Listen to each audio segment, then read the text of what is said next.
تو تو کیا حال ہے ہے guys, welcome back to our channel Mr and Mrs reaction. Reaction. میں ہوں میں ہوں کاجل. دیپک. تو آئی ہوپ گائز سارے اچھے ہوں گے، بڑھیا ہوں گے اور مست رہ رہے ہوں گے اس ٹائم اپنی لائف میں. اور ہمارے چینل کو بھی سبسکرائب کر دو تاکہ ہم بھی اور مست ہو جائے. اور لائک کر کے جایا کرو ویڈیو کا، کمنٹ کر کے بتایا کرو کیسی لگتی ہے ویڈیو، کون کون سی ویڈیو پہ ہم ریئیکشن دے سکتے ہیں ان سب پہ.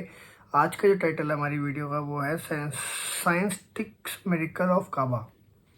تو یہ بات دیکھتے ہیں کیسے میریکلس ہیں. السلام علیکم دوستو، میرا نام ہے اسیب شفقت اور آپ دیکھ رہے ہیں ہنسی ٹی وی. دنیا میں کسی بھی حصے میں رہنے والے مسلمان کعبہ کی طرف منہ کر کے نماز ادا کرتے ہیں جسے قبلہ کہتے ہیں. بہت سے لوگ اس کی حکمت نہیں جانتے کہ ایسا دراصل ہے کیوں. کیونکہ آج سے ہزاروں سال پہلے کا دور کوئی سائنسی دور نہیں تھا اور نہ ہی آج کے زمانے کی طرح اس کی حکمت کو جاننے کے لیے کوئی سائنسی اعداد و شمار اور آلات موجود تھے. بہت سے غیر مسلموں کو آج بھی لگتا ہے کہ مسلمان کعبہ کو، جو کہ بس ایک کالے رنگ کا کیوب شیپ کا گھر ہے، اس کی عبادت کرتے ہیں. اس لیے وہ سوال کرتے ہیں کہ ہندوؤں کی طرح جس طرح سے وہ مندر جا کر اپنے خداؤں یا پتھروں سے بنی بے جان مورتیوں کی پوجا کرتے ہیں، اسی طرح سے مسلمان کعبہ کی عبادت کیوں کرتے ہیں؟ کیونکہ وہ بھی تو ایک بے جان پتھر سے بنی ہوئی عمارت ہے. ان دونوں کے اندر بھلا فرق کیا رہ گیا؟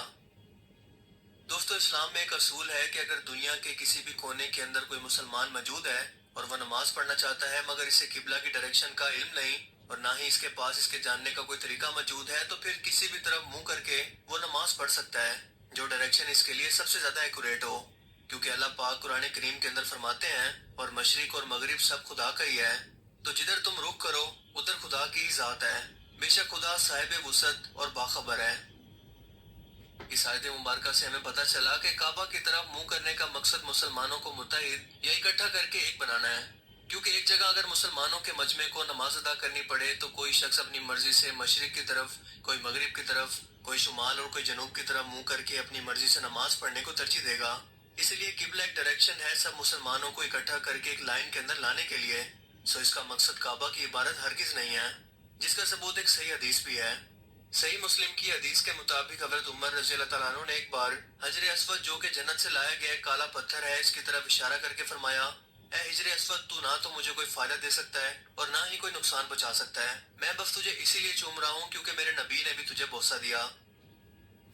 حضرت عمر رضی اللہ تعالیٰ عنہ کے یہ الفاظ کہ تو صرف ایک پتھر سے زیادہ کچھ نہیں ہے جو کہ نہ مجھے کوئی فائدہ دے سکتا ہے اور نہ ہی کوئی نقصان پہنچا سکتا ہے، اس بات کا ثبوت ہے کہ مسلمان کعبہ کی عبادت نہیں کرتے بلکہ کعبہ کے رب کی کرتے ہیں. کیونکہ حجر اسود کو بھی مسلمان بوسہ دیتے ہیں، اس کی عزت کرتے ہیں، لیکن اس کی عبادت نہیں کرتے. حتیٰ کہ نبی پاک صلی اللہ علیہ وآلہ وسلم کے وقت میں بھی لوگ کعبہ کی چھت پر چڑھ کر اذان دیا کرتے. کیا کوئی شخص جو کہ کعبہ کی عبادت کرتا ہو اس کے اوپر کھڑے ہو کر اذان دینے کی ہمت بھلا کر سکتا ہے؟ یہی نہیں، اگر ہم دنیا اور کائنات کے نظام کو دیکھیں اور اس پر غور کریں تو ہمیں پتہ چلے گا کہ کائنات میں ستارے، سیارے اور کہکشائیں سب ایک خاص مرکز یا ایک درمیانی مرکز کی طرف کاؤنٹر کلاک وائز ڈائریکشن کے اندر گھوم رہے ہیں. یہ نظام دنیا میں بھی ایٹم کے سٹرکچر تک میں آپ کو نظر آئے گا اور کعبہ کی صورت میں بھی، جہاں دنیا بھر کے مسلمان ایک پوائنٹ آف سینٹر یعنی کہ ایک مرکز کے گرد چکر لگا کر اللہ تعالیٰ کی عبادت کر رہے ہیں جیسے کائنات کی ہر ایک چیز کر رہی ہے. لیکن یہ مرکز خدا کی ذات نہیں بلکہ اس کا بنایا گیا ایک مکمل نظام ہے جو کہ اپنے آس پاس کے نظام کو جوڑے ہوئے ہے. جبکہ اگر سائنسی بنیادوں پر دیکھیں تو جب بھی کوئی شخص عبادت کے لیے اپنا سر زمین پر کعبہ کی ڈائریکشن کے اندر رکھتا ہے تو اس سجدے کی حالت میں اس کے جسم سے نیگیٹو انرجی پرفیکٹ طریقے سے خارج ہوتی ہے، اچھا. جو کہ جسم کے انرجی سسٹم کو بیلنس کرنے کا پرفیکٹ طریقہ ہے. یہی طریقہ ٹینشن، ڈپریشن اور سٹریس کو کم کرتا ہے، جسے سمجھنے کے لیے آپ کو گولڈن ریشو یا ڈیوائن پرپورشن کے کانسیپٹ کو سمجھنا ہوگا، جس کی ویلیو فی کانسٹنٹ یعنی کہ 1.681 کے برابر ہوتی ہے.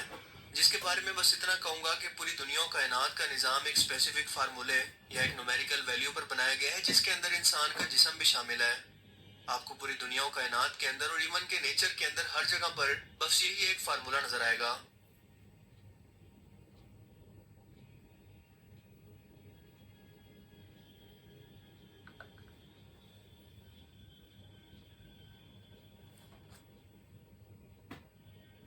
اور اگر یہی فارمولہ ہم زمین کے گلوب پر اپلائی کریں تو جواب آتا ہے مکہ شہر، یعنی زمین کا ایسا مقام جہاں پر سب سے زیادہ انرجک فیلڈ موجود ہے، اتنا زیادہ کہ یہ دنیا کے کسی اور کونے کے اندر موجود ہی نہیں ہو سکتا.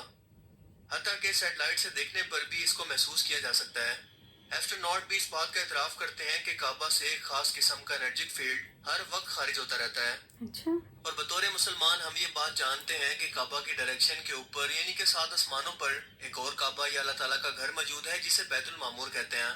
रोजाना तकरीबन 70,000 फरिश्ते इसका तवाफ करते हैं और जो एक बार अपनी पूरी जिंदगी के अंदर इस आदत को हासिल कर ले, फिर उस फरिश्ते की पूरी जिंदगी के अंदर फरिश्तों की बेतहाशा तादाद की वजह से उसकी बारी कभी नहीं आती। ये एनर्जी कैसे खारिज होती है, इसे एक बार फिर से एटम के स्ट्रक्चर से लेकर गैलेक्सीज के स्ट्रक्चर को देखकर हम आसानी से समझ सकते हैं, जिसके दरमियान के मरकज के अंदर सबसे ज्यादा ताकत होती है और अपने इर्द गिर्द मौजूद बिखरे हुए ऑब्जेक्ट्स को अपने गिर्द घूमने पर मजबूर करता है।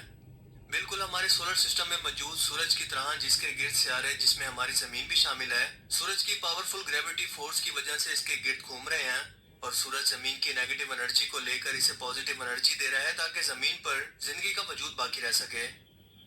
और बिल्कुल यही सिस्टम एटम के अंदर भी है, जो कि जिंदगी और दुनिया और कायनात की हर एक चीज का बुनियादी इकाई या स्ट्रक्चर है और इसी से मिलकर दुनिया और कायनात की हर एक चीज बनी है।